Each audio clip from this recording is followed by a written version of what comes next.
Well, it's still morning. Good morning. Several of the points that I wanted to make have already been made, so because of the brief amount of time, I'll skip over those and move on to some things that you haven't heard about yet. First of all, as was said before and really needs to be underlined, parental alienation affects all members of the family: the alienated parent, the alienator parent, the alienated parent, the other children who are not yet alienated or who are in the process of being alienated, and therefore, as was said before, everyone in the family is a victim. Parental alienation occurs in intact marriages as well as in separating and divorcing families, and in unmarried unions that are intact or separating.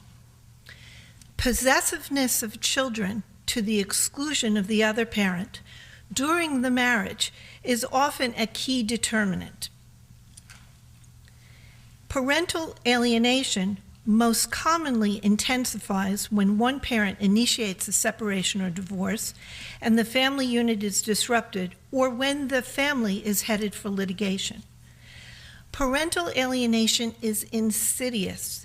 It grows like a mold, but often feels like it happens all of a sudden out of nowhere. Not only does the court have trouble identifying these problems, but few psychotherapists understand the phenomenon of parental alienation and or are equipped with the skills to take on a parental alienation family case. What I'd like to do is divide up my comments by, for a moment, breaking up the family into three components: the child, the alienated parent, and the alienator parent. For the child now feels as if one parent has been cut out and he has only one parent left. He or she fears losing the love of the alienator parent, and as a result of that, there's a pathological attachment to the alienator parent.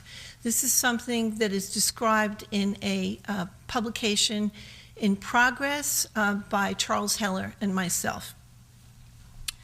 The child is told horrible things about the other parent, at the least of which is that the family's collapse is due to the other parent. In order to maintain a relationship with the alienated parent, the child must do this secretly, usually only in the child's mind, since the alienator parent feels the child's tie to the alienated parent is a betrayal of him or her. By the way, I did a psychological testing review of someone else's testing results, and what was really beautiful was in a thematic apperception story, an alienated child really showed how the relationship with the mother was very much alive and that there was a wish to be reunited with her. The child loses a model of two parents who, out of love, had children together.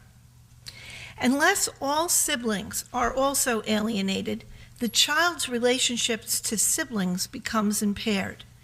The child may be called upon to pressure non-alienated siblings and become partners with the alienator parent in order to alienate these siblings as well. It's kind of a mandated role from the alienator parent.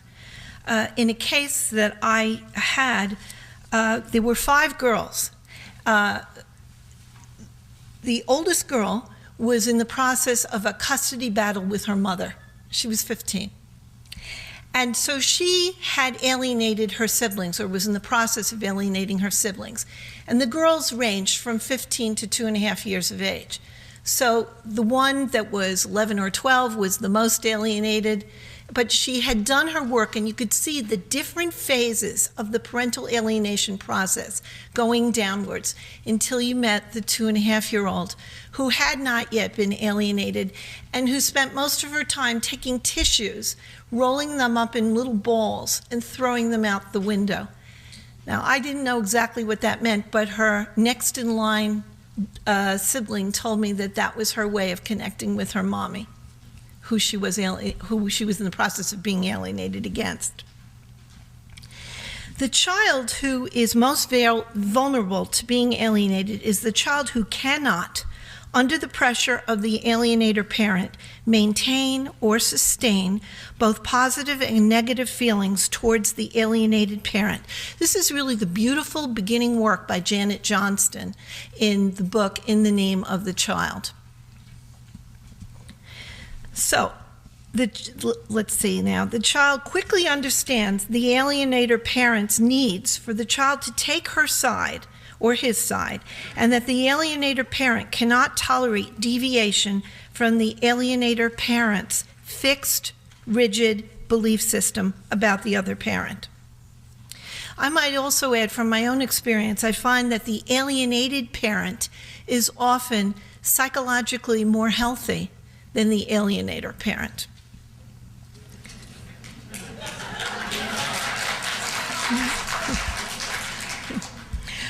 What often goes quickly is referring to the alienated parent as mother or father. In other words, it gets dropped. The child refers to the mother as she, or refers to the father as he, and will very quickly substitute the mother or the father with a babysitter, a girlfriend of the father's, a boyfriend of the mother's. It's like, it's chilling how this can happen so quickly.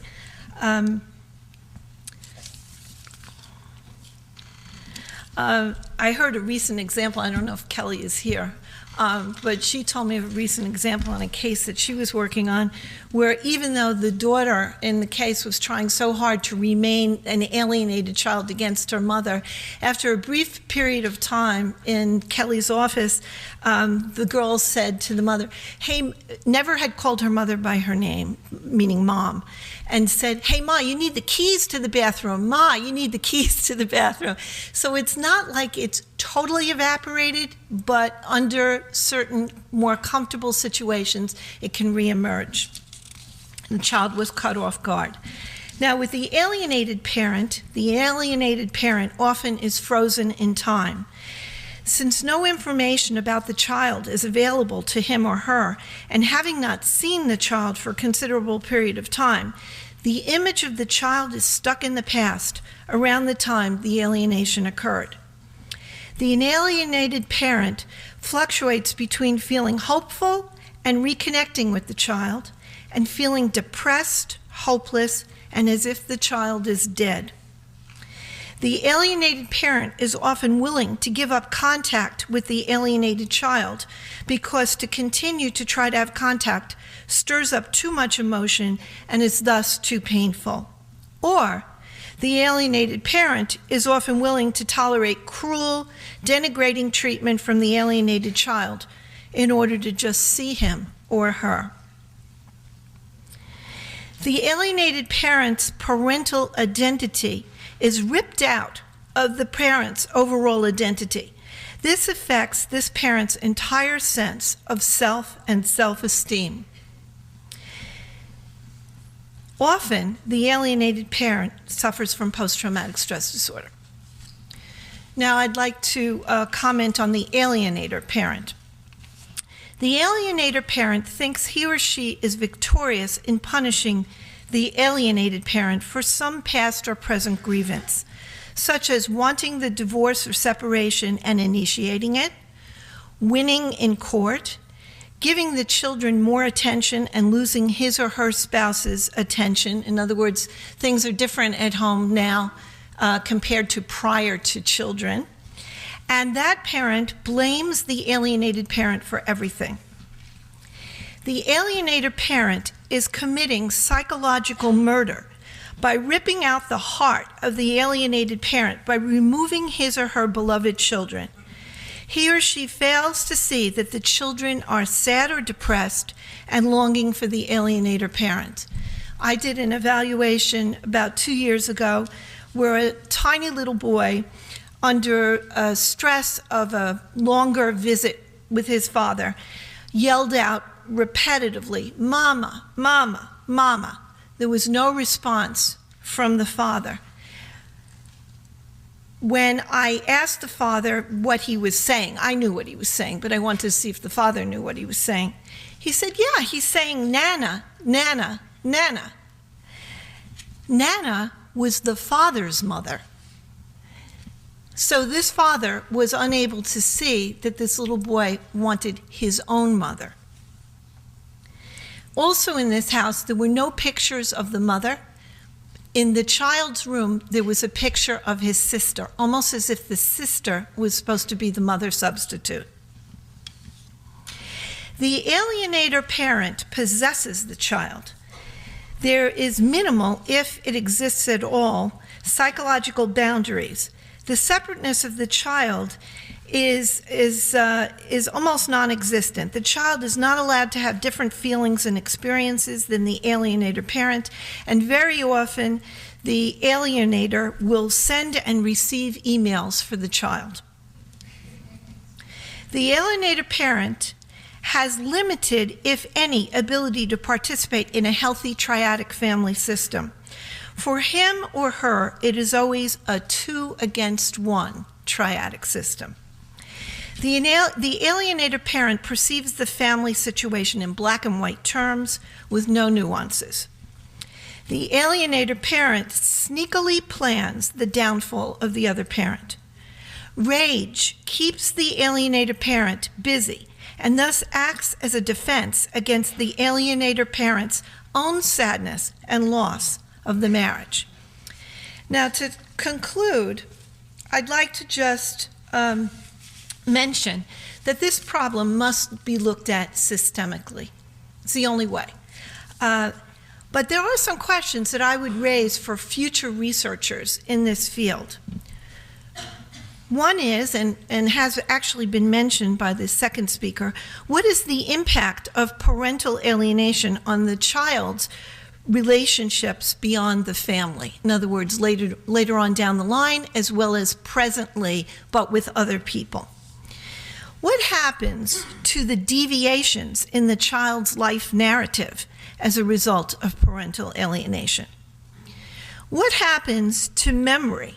How are the distortions, dissociation, and even amnesia corrected?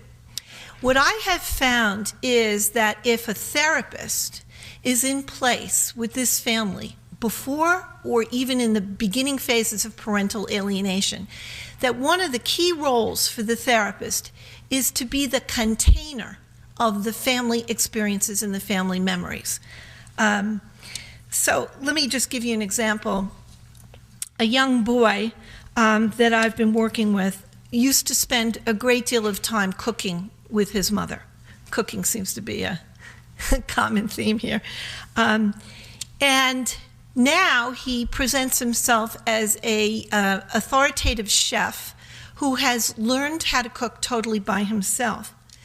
When the therapist, myself, mentioned to him that I remembered him telling me about the experiences of cooking with his mom, his eyes bulged when I mentioned this.